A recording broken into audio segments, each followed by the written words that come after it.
Elo a továreň na šťastné brúško. Vonku bola nádherná jeseň a svietilo slnko.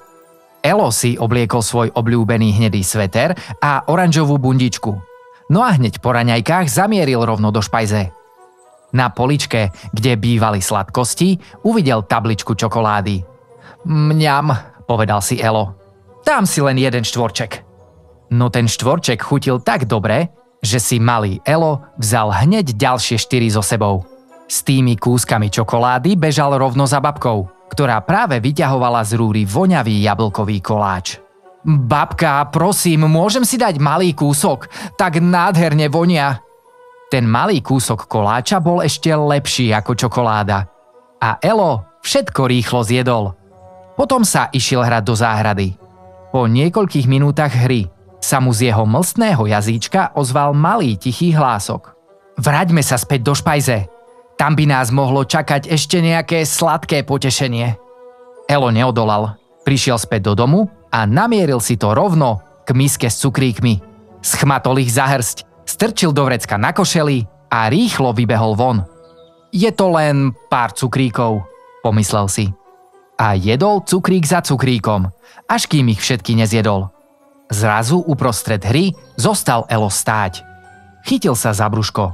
Ach jaj, zastonal. Moje brúško. Elo cítil, ako ho rozbolel žalúdok. V tom naňho z konára zavolala múdra sova. Ahoj Elo, čo sa ti stalo? Múdra sova, bolí ma brúško. Už je to chvíľu, čo som zjedol nejaké, dosť sladkostí. Elo sa hanbil. Aha, no, tak to rozumiem. Tvoje telo ti teraz hovorí dôležitú vec, Elo. Predstav si, že tvoje brúško je malá, útulná továreň na jedlo. Ale tvoja továreň má práve teraz problém a je preťažená. Továreň? Aká továreň? Zavri oči, Elo. Hlboko sa nadýchni a poďme si predstaviť, ako to v tvojom brúšku vyzerá, keď naraz zješ toľko sladkostí. Elo zatvoril oči a s hlbokým nádychom si predstavil, že vidí dovnútra. Namiesto tichej a kľudnej továrne na jedlo, tam bolo chaotické hlučné miesto.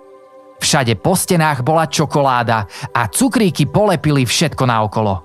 Videl aj malé, usilovné postavičky robotníkov, tráviace enzymy.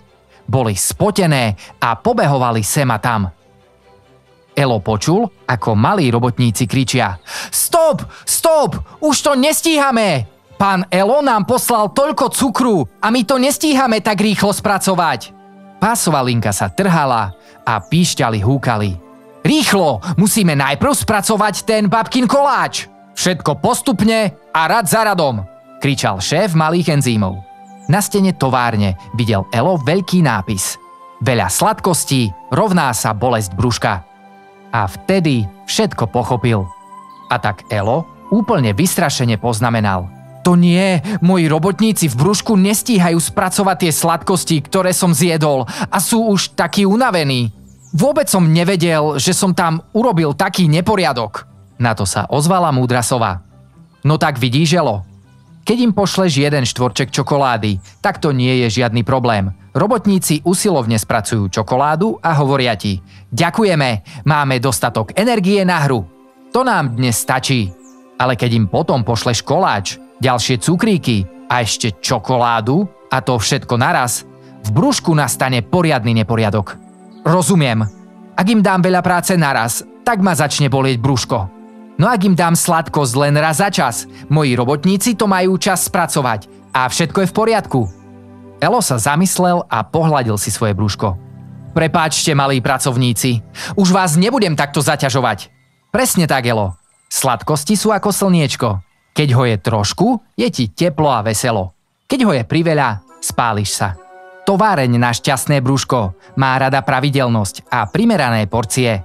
A to platí pre všetko. Elo prikývol. Za krátky čas už ho nebolelo brúško. Vstal s úsmevom a šiel sa hrať. Vrecko s cukríkmi nechal položené na lavičke pri strome. Vedel, že si ich dá, ale až zajtra. A len jeden.